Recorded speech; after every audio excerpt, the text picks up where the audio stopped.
capítulo 7 do primeiro livro de Reis, o Senhor falará comigo. Eu sei que vai falar outra vez. Melhor do que falou comigo, poderá falar com vocês.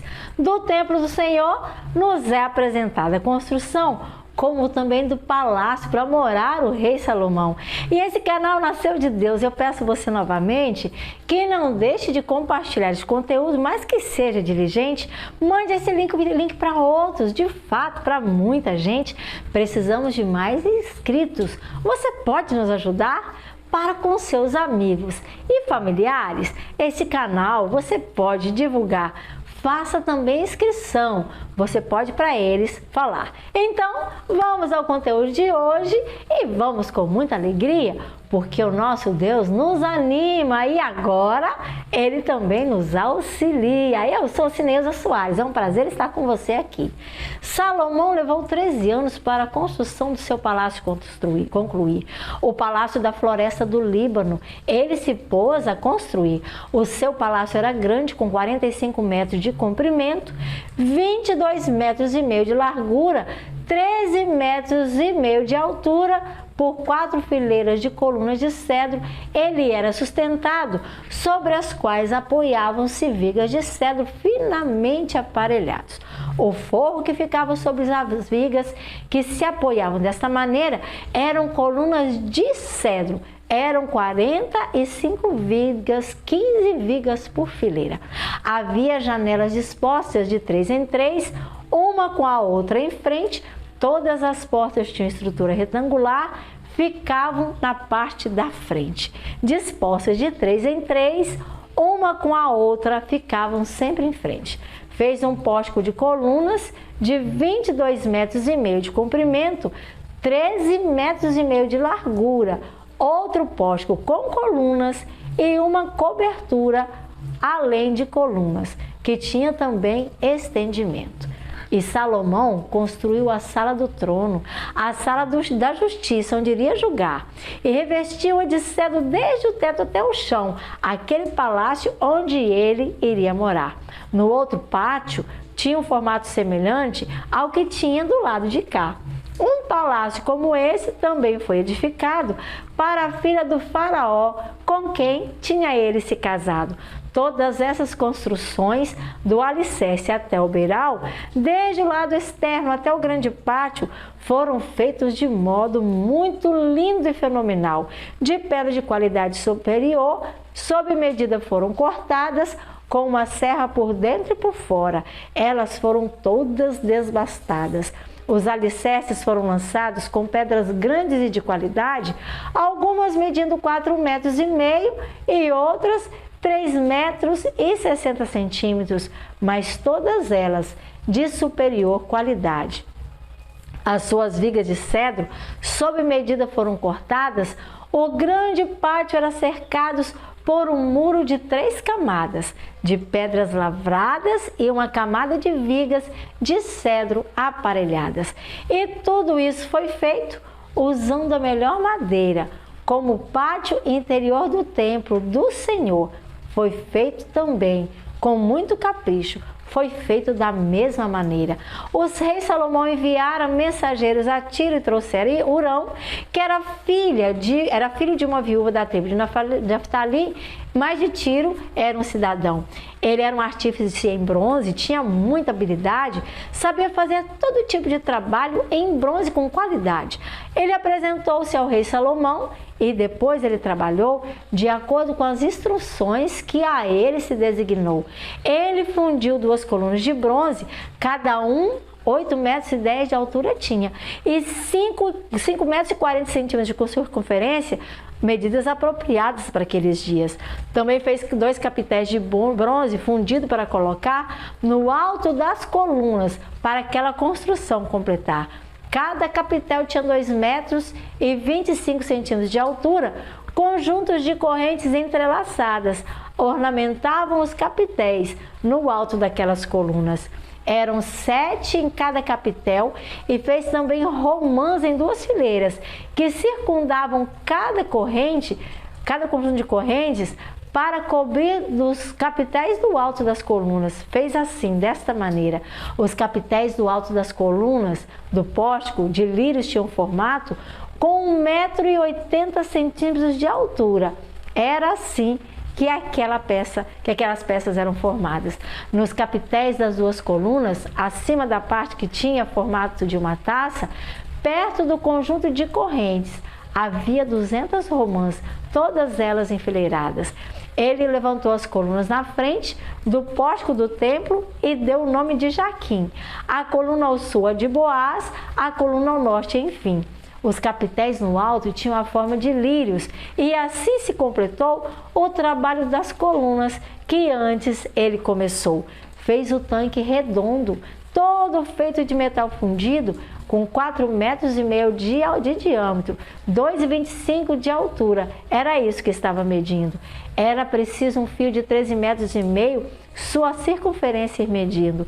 Abaixo da borda e ao seu redor havia 2 fileiras de frutos de 5 em 5 centímetros, fundidas também desta maneira. Numa só peça com o tanque, sobre 12 touros, o tanque ficava 3 voltados para o norte, 3 para o oeste, 3 para o sul e 3 para o leste voltava. Ficava em cima deles e as pernas traseiras dos touros para o centro é que voltava. A espessura do tanque era de 4 dedos, como a borda de um cálice que se via, como uma flor de lírio, de 40.000 litros dentro daquele pote cabia. Também fez 10 carrinhos de bronze, cada um tinha 1,80 m de largura, eram iguais ao seu comprimento, e 1,35 m era essa a sua altura. Tinha placas laterais presas às armações dos carrinhos, que eram feitas assim. Nas placas, entre as armações, havia figuras de leões, de bois e de querubins. Acima e abaixo dos leões e bois havia grinaldas de metal batido e em cada carrinho havia 4 rodas de bronze, com um eixo também de bronzes que ali foram introduzidos. Cada um com uma bacia em 4 pés apoiada e era também fundida ao lado de cada grinalda. Do lado de dentro do carrinho havia uma abertura circular com 45 centímetros de profundidade. Essa abertura era redonda, 70 centímetros era a sua base de lá. Havia também esculturas em torno da abertura. As placas do carrinho eram quadradas e não eram arredondadas. As 4 ficavam sobre as placas e os eixos das rodas ficavam presos ao estrado. O diâmetro de cada roda era de 70 centímetros. As rodas eram feitas como rodas de carro. Os eixos, os aros e os raios, e os cubos, todos de metal fundido. Havia 4 cabos, todos se projetavam no carrinho, um em cada canto, e também no alto daquele carrinho. Havia uma lâmina circular de 22 centímetros. Era esse o seu comprimento. Os apoios e as placas estavam fixadas no alto do carrinho que ficava ali do lado. Ele esculpiu figuras de querubins, leões e tamareiras na superfície dos apoios e nas placas desta maneira. Em cada espaço disponível era feito um trabalho, sim, era um trabalho de primeira. Havia grinaldas ao redor. Foi assim que fez os 10 carrinhos. Foram todos eles fundidos nos mesmos moldes de um só. No tamanho e na forma, parecia ser uma peça só. Depois ele fez 10 pias de bronze, cada uma com capacidade de outros 100 litros. Era muito grande a quantidade, medindo 1,80 m de diâmetro, e para cada carrinho havia, para cada um dos 10 carrinhos, sim, havia uma pia. Ele pôs 5 carrinhos no lado sul do templo, 5 no lado norte ele colocou, pôs o tanque do lado sul, no canto sudeste do templo. Foi ali que ele arrumou. Também fez os jarros, as pás, as bacias para aspersão. Assim Hurão completou todo o trabalho que foi encarregado pelo rei Salomão para o templo do Senhor, para a sua conclusão. As 2 colunas, os 2 capitéis, em forma de taça, no alto daquelas colunas estavam os 2 conjuntos de correntes, que os 2 capitéis também ali decoravam. As 400 romãs para os 2 conjuntos de correntes, 2 fileiras de romãs para cada conjunto. Ele fez tudo muito habilmente. Os 10 carrinhos com as suas 10 pias, o tanque e os 12 estouros que debaixo ficou, e os jarros, as pás e as bacias de aspersão. Todos esses utensílios que Irão, a pedido do rei Salomão, preparou, eram de bronze polido para o templo do Senhor. Foi na planície do Jordão, entre Zaretã e Sucote, que o rei os mandou fundir. Eram de barro esses moldes. Todos esses utensílios, Salomão nem mandou pesar. Tão grande era o seu número, que o peso daquele bronze nem se pode determinar. Além desses utensílios, Salomão também mandou fazer todos esses outros utensílios que serviram para o templo do Senhor.